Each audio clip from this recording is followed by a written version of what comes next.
जय श्री कृष्ण भक्तों, श्रीमद् भागवत महापुराण की भाव यात्रा नवम स्कंद के छठे अध्याय तक आ पहुंची। इस अध्याय में इक्ष्वाकु के वंश का वर्णन, मांधाता और सौभरी ऋषि की कथा दी गई है। सुखदेव जी कहते हैं, राजन, अम्बरीश के 3 पुत्र थे, विरूप, केतुमान और शंभु। विरूप से पृषदश्व और उसका पुत्र रथितर हुआ। रथितर संतानहीन था। वंश परंपरा की रक्षा के लिए उसने अंगीरा ऋषि से प्रार्थना की। उन्होंने उसकी पत्नी से ब्रह्म तेज से संपन्न कई पुत्र उत्पन्न किए। यद्यपि ये सब रथितर की भार्या से उत्पन्न हुए थे, इसलिए इनका गोत्र वही होना चाहिए था जो रथितर का था, फिर भी वे आंगिरस ही कहलाए। ये ही रथितर वंशियों के प्रवर अर्थात कुल में सर्वश्रेष्ठ पुरुष कहलाए, क्योंकि ये क्षत्रोपेत ब्राह्मण थे। क्षत्रिय और ब्राह्मण दोनों गोत्रों से इनका संबंध था। परीक्षित एक बार मनुजी के छींकने पर उनकी नासिका से इक्ष्वाकु नाम का पुत्र उत्पन्न हुआ। इक्ष्वाकु के 100 पुत्र थे। उनमें सबसे बड़े 3 थे, विकुक्षी, निमि और दंडक। परीक्षित उनसे छोटे 25 पुत्र आर्यावर्त के पूर्व भाग के और 25 पश्चिम भाग के तथा उपर्युक्त 3 मध्य भाग के अधिपति हुए। शेष 47 दक्षिण आदि अन्य प्रांतों के अधिपति हुए। एक बार राजा इक्ष्वाकु ने अष्टका श्राद्ध के समय अपने ज्येष्ठ पुत्र को आज्ञा दी कि हे विकुक्षे, शीघ्र ही जाकर श्राद्ध के योग्य पवित्र पशुओं का मांस लाओ। वीर विकुक्ष ने बहुत अच्छा कहकर वन की यात्रा की। वहां उसने श्राद्ध के योग्य बहुत से पशुओं का शिकार किया। यह थक तो गया ही था, भूख भी लग गई थी, इसलिए यह बात भूल गया कि श्राद्ध के लिए मारे हुए पशु को स्वयं न खाना चाहिए। उसने एक खरगोश खा लिया। विकुक्ष ने बचा हुआ मांस लाकर अपने पिता को दिया। इक्ष्वाकु ने अब अपने गुरु से उसे प्रोक्षण करने के लिए कहा। तब गुरुजी ने बताया कि यह मांस तो दूषित एवं श्राद्ध के अयोग्य है। यद्यपि हमारी श्राद्ध पद्धतियों में या यूं कहें गरुड़ पुराण आदि ग्रंथों में श्राद्ध में मांस का सर्वथा निषेध है, और खास करके मनुस्मृति में है तो इसका उल्लेख किया गया। किंतु अब ये जो संदर्भ है, इस संदर्भ के बारे में जो पौराणिक गहनता है, उसके अंदर जाकर के देखना पड़ेगा कि इसके पीछे का कारण क्या हो सकता है, क्योंकि श्राद्ध में मांस का प्रयोग तो नहीं होता। हे राजन, गुरुजी के कहने पर राजा इक्ष्वाकु को अपने पुत्र की करतूत का पता चल गया। उन्होंने शास्त्रीय विधि का उल्लंघन करने वाले पुत्र को क्रोधवश अपने देश से निकाल दिया। तदनंतर राजा इक्ष्वाकु ने अपने गुरुदेव वशिष्ठ से ज्ञान विषयक चर्चा की। फिर योग के द्वारा शरीर का परित्याग करके उन्होंने परम पद प्राप्त किया। पिता का देहांत हो जाने पर विकुक्षी अपनी राजधानी में लौट आया और इस पृथ्वी का शासन करने लगा। उसने बड़े बड़े यज्ञों से भगवान की आराधना की और संसार में शशाद के नाम से प्रसिद्ध हुआ। विकुक्ष के पुत्र का नाम था पुरंजय। उसी को कोई इंद्रबाह और कोई ककुत्स कहते हैं। जिन कर्मों के कारण उसके ये नाम पड़े थे उन्हें सुने। सत्ययुग के अंत में देवताओं का दानवों के साथ घोर संग्राम हुआ। उसमें सब के सब देवता दैत्यों से परास्त हो गए। तब उन्होंने वीर पुरंजय को सहायता के लिए अपना मित्र बनाया। पुरंजय ने कहा, यदि देवराज इंद्र मेरे वाहन बने तो मैं युद्ध कर सकता हूं। पहले तो इंद्र ने अस्वीकार किया, परंतु देवताओं के आराध्य देव सर्वशक्तिमान विश्वात्मा हरि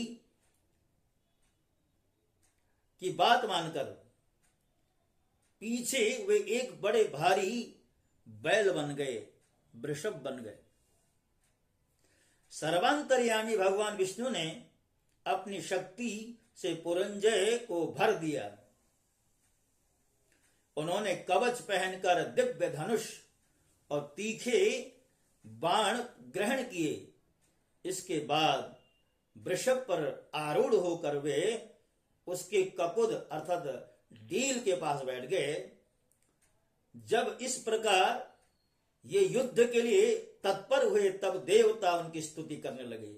देवताओं को साथ लेकर उन्होंने पश्चिम की ओर से दैत्यों का नगर घेर लिया। वीर पुरंजय का दैत्यों के साथ अत्यंत रोमांचकारी युद्ध हुआ। युद्ध में जो जो दैत्य उनके सामने आए, पुरंजय ने बाण से उन्हें यमराज के हवाले कर दिया। उनके बाणों की वर्षा क्या थी, प्रलय काल की धधकती हुई अग्नि ही थी। जो भी उसके सामने आता छिन्न भिन्न हो जाता। दैत्यों का साहस जाता रहा। वे रणभूमि छोड़कर अपने अपने घरों में घुस गए। पुरंजय ने उनका नगर, धन और ऐश्वर्य सब कुछ जीत कर इंद्र को दे दिया।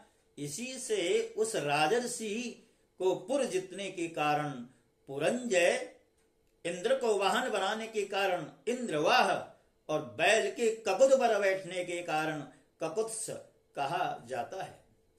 पुरंजय का पुत्र था अनैना, उसका पुत्र पृथु हुआ। पृथु के विश्वरंधी, उसके चंद्र और चंद्र के यौवनाश्व, यौवनाश्व के पुत्र हुए सावस्त, जिन्होंने श्रावस्तीपुरी बसाई अर्थात आज उत्तर प्रदेश का एक जिला विशेष का नाम है श्रावस्ती। सावस्ती के वेदस्व और उसके कुबलयास्व हुए। वे बड़े बली थे। उन्होंने उतंक ऋषि को प्रसन्न करने के लिए अपने 21,000 पुत्रों को साथ लेकर धुंधु नामक दैत्य का वध किया।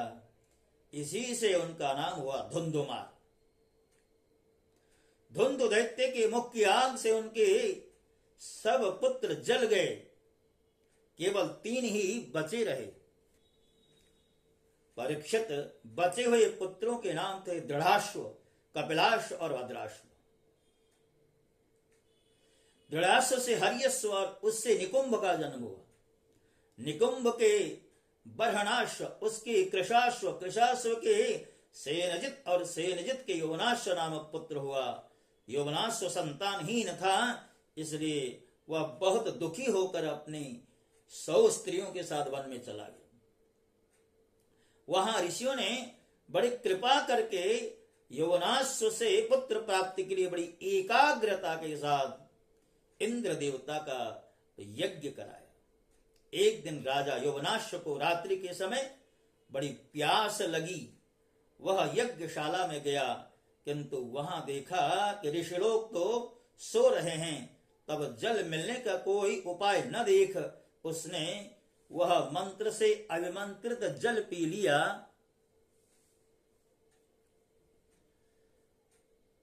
परीक्षित जब प्रातः काल ऋषिलोक सोकर उठे तो उन्होंने देखा कि कलश में तो जल ही नहीं है।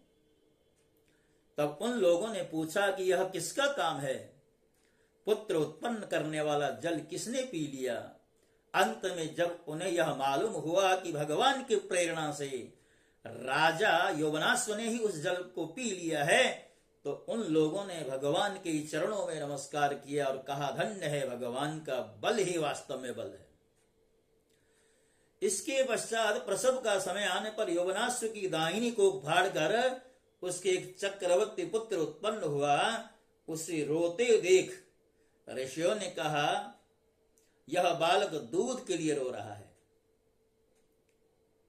अतः इसका यह किसका दूध पिएगा? तब इंद्र ने कहा, मेरा पिएगा माम धाता, पुत्र तो रो मत। यह कहकर इंद्र ने अपनी तर्जनी अंगुली उसके मुंह में डाल दी। ब्राह्मण और देवताओं के प्रसाद से उस बालक के पिता यौवनाश्व की भी मृत्यु नहीं हुई, वह वहीं तपस्या करके मुक्त हो गया। परीक्षित, इंद्र ने उस बालक का नाम रखा त्रसदस्यु, क्योंकि रावण आदि दस्यु लुटेरे उससे उद्विग्न एवं भयभीत रहते थे। यौवनाश्व के पुत्र हुए मांधाता। त्रसदस्यु चक्रवर्ती राजा हुए। भगवान के तेज से तेजस्वी होकर उन्होंने अकेले ही 7 द्वीप वाली पृथ्वी का शासन किया। वे यद्यपि आत्मज्ञानी थे, उन्हें कर्मकांड की कोई विशेष आवश्यकता नहीं थी, फिर भी उन्होंने बड़ी बड़ी दक्षिणा वाले यज्ञों से यज्ञ स्वरूप प्रभु की आराधना की, जो स्वयं प्रकाश सर्वदेव स्वरूप सर्वात्मा एवं इंद्रियातीत है। भगवान के अतिरिक्त और है ही क्या? यह सामग्री, मंत्र, विधि विधान, यज्ञ, यजमान, ऋत्विज, धर्म, देश और काल, यह सब का सब भगवान का ही स्वरूप है। परीक्षित, जहां से सूर्य का उदय होता है और जहां वे अस्त हो जाते हैं, वह सारा का सारा भूभाग यौवनाश्व के पुत्र मांधाता के ही अधिकार में था। राजा मांधाता की पत्नी शशबिंदु की पुत्री बिंदुमती थी। उसके गर्भ से उनके 3 पुत्र हुए, पुलकुत्स, अम्बरीश। और ये जो अम्बरीश हैं, दूसरे अम्बरीश हैं, ये नाभाग के पुत्र अम्बरीश नहीं है। और तीसरे पुत्र हुए योगी मुचुकुंद।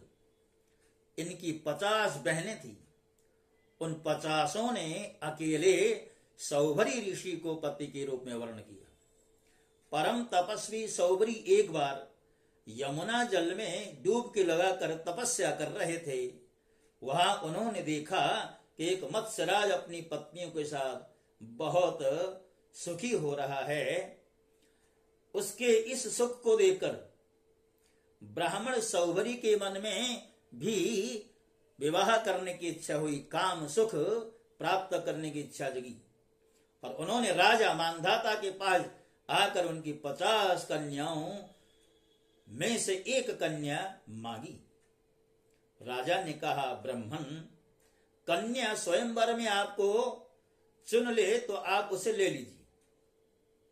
सौभरी ऋषि राजा मांधाता का अभिप्राय समझ गए।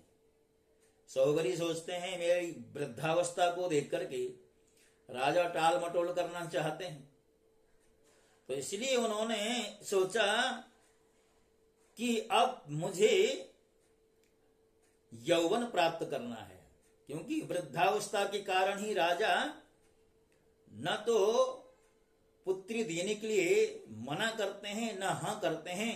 अर्थात मेरी पुत्री 50 पुत्रियों में से जो पुत्री आपको स्वयं आपका वर्ण करे, उसे ही आप पत्नी के रूप में स्वीकार कर सकते। तो आज सौभरी जी ने अपना स्वरूप इतना सुंदर बनाया कि राजा के यहां पहुंचे। और राजा के अंतपुर में जो कन्याएं थी, उन कन्याओं के पास जैसे ही अपने रूप सौंदर्य के साथ सौभरी पहुंचे हैं, फिर तो 50 जो राजकन्याएं हैं, पहले तो राजा के मन में संदेह था, इस वृद्धावस्था को प्राप्त सौभरी ऋषि को मैं भला अपनी कन्या कैसे दे सकता हूं।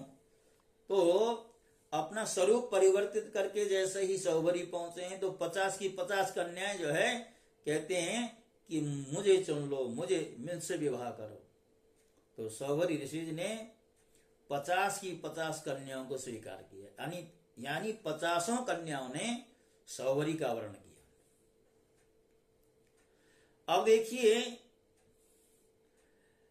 जैसे ही सौवरी ऋषि ने उनका पानी ग्रहण कर लिया, वे अपनी अपार तपस्या के प्रभाव से बहुमूल्य सामग्रियों से सुसज्जित अनेकों उपवनों और निर्मल जल से परिपूर्ण सरोवरों से युक्त एवं सौगंधिक पुष्पों के बगीचों में से घिरे महलों में बहुमूल्य शैया, आसन, वस्त्र, आभूषण, स्नान, अनुलेपन, सुस्वादु भोजन और पुष्पमालाओं के द्वारा अपनी पत्नियों के साथ विहार करने लगे। सुंदर सुंदर वस्त्राभूषण धारण किए स्त्री पुरुष सर्वदा उनकी सेवा में लगे रहते थे। कहीं पक्षी चहकते तो कहीं भौरे गुंजार करते रहते और कहीं कहीं बंदी जन उनकी वृदावली का बखान करते थे। सप्तद्वीपवती पृथ्वी के स्वामी मानधाता सौवरी जी की इस गृहस्थी का सुख देख कर आश्चर्यचकित हो गए। उनका यह गर्व कि मैं सार्वभौम संपत्ति का स्वामी हूं जाता रहा। इस प्रकार सौवरी जी गृहस्थी के सुख में रम गए और अपनी निरोग इंद्रियों से अनेकों विषयों का सेवन करते रहे। फिर भी जैसे घी की बूंदों से अग्नि तृप्त नहीं होती, वैसे ही उन्हें संतोष नहीं हुआ। सौवरी जी एक दिन स्वस्थ चित्त से बैठे हुए थे। उस समय उन्होंने देखा कि मत्स्यराज के क्षण भर के संग से मैं किस प्रकार अपनी तपस्या तथा अपना आपा तक खो बैठा। वे सोचने लगे, अरे मैं तो बड़ा तपस्वी था, मैंने भलीभांति अपने व्रतों का अनुष्ठान भी किया था, मेरा यह अधः पतन हो गया। देखो, मैंने दीर्घ काल से अपने ब्रह्म तेज को अक्षुण्ण रखा था, परंतु जल के भीतर विहार करती हुई एक मछली के संसर्ग से मेरा वह ब्रह्म तेज नष्ट हो गया। अहो इमं पश्यत मे विनाशम। सौवरी कहते हैं कि देखो मेरा विनाश तो देखो।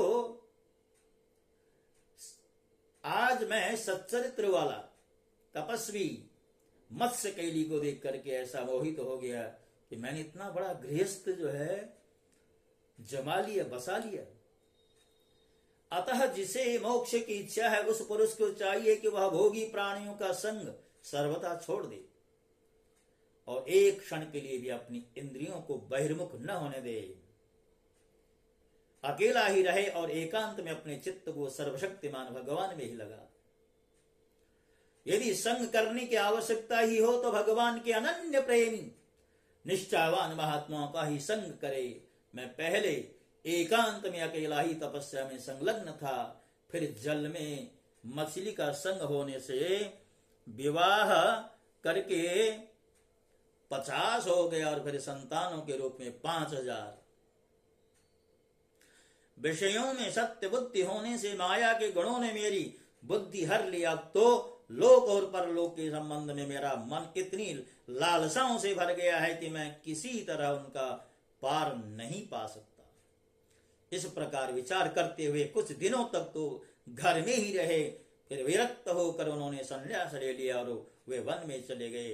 अपने पति को ही सर्वस्व मानने वाले उनकी पत्नियों ने भी उनके साथ वन की यात्रा की। वहां जाकर परम संयमी सौवरी जी ने घोर तपस्या की, शरीर को सुखा दिया, आहवनी आदि अग्नियों के साथ ही अपने आम को परमात्मा में लीन कर लिया। परीक्षित, उनकी पत्नियों ने जब अपने पति सौवरी मुनि की आध्यात्मिक गति देखी, तब जैसे ज्वालाएं शांत अग्नि में लीन हो जाती हैं, वैसे ही वे उनके प्रभाव से सती होकर उन्हीं में लीन हो गई और उन्होंने गति को प्राप्त किया। यह जो प्रसंग है सौवरी ऋषि का, हमें यह शिक्षा प्रदान करता है कि व्यक्ति विषयों में फंस करके अपना अनिष्ट कर बैठता है। सौवरी ऋषि ने मछली के अकेले प्रसंग को देख करके उनके मन में काम भाव जागृत हुआ। उसका परिणाम ये हुआ कि मानधाता की पुत्रियां मांगने चले गए, एक नहीं 50 राजकन्या उनकी पत्नी बनी। एक दिन जाकर के उनको इस बात का पश्चाताप हुआ कि प्रत्यावितम ब्रह्मचिरम धृतम यत् अहो इमं पश्यत मे विनाशम तपस्विनः सच्चरितव्रतस्य अंतर्जले वारिचर प्रसंगात प्रत्यावितम ब्रह्मचिरम धृतम यत्। अर्थात उस मत्स्य केली को देख करके लंबे समय तक जो मैंने एक ब्रह्मचर्य का अनुष्ठान किया था उससे मैं गिर गया। तो अर्थात विषयों से सुख मिलेगा, ये सर्वथा हमारे शास्त्रों ने खंडन किया इसका। और ऋषि मुनियों ने जिन्होंने अपने जीवन में अनुभव किया विषयों का, जैसे अनुभव किया उसके साथ ही साथ विषयों के प्रति उनके उत्तृष्णा का भाव हुआ। तो यहां पर एक और बात बताई है, यदि अपना हित चाहते हो तो विषयों का साथ मत लो। जो विषय के चाहने वाले लोग हैं, विषयों का तो त्याग करना ही करना है, उसके साथ साथ विषयी लोगों का भी संग त्यागना है, तभी हम अपना उद्धार कर सकते हैं। तो इन्हीं प्रसंगों के साथ साथ ये जो 9वें स्कंद का 6ठा अध्याय, इसको यहाँ पर विश्राम दिया है। और जैसा कि मैं आपसे बार बार निवेदन करता हूं, श्रीमद् भागवत की जो एक तरह से भाव यात्रा है, उसमें हमने एक ही तो संकल्प किया है कि श्रीमद् भागवत की वाणी जन जन तक पहुंचे, शब्द रूप में पहुंचे, भाव रूप में पहुंचे, ये हमारा प्रयास है। अब हमारी यात्रा 9वें स्कंद के 6ठे अध्याय को पार कर गई है। धीरे धीरे ही सही यात्रा आगे बढ़ रही है, और इस यात्रा में आप भी सहभागी बने।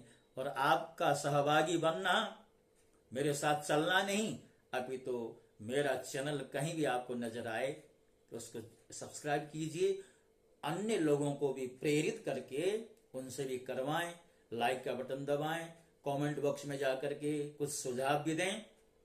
इन्हीं शब्दों के साथ, इन्हीं प्रार्थनाओं के साथ आपसे विदा होता हूं। ओम नमो भगवते वासुदेवाय। जय श्री कृष्ण।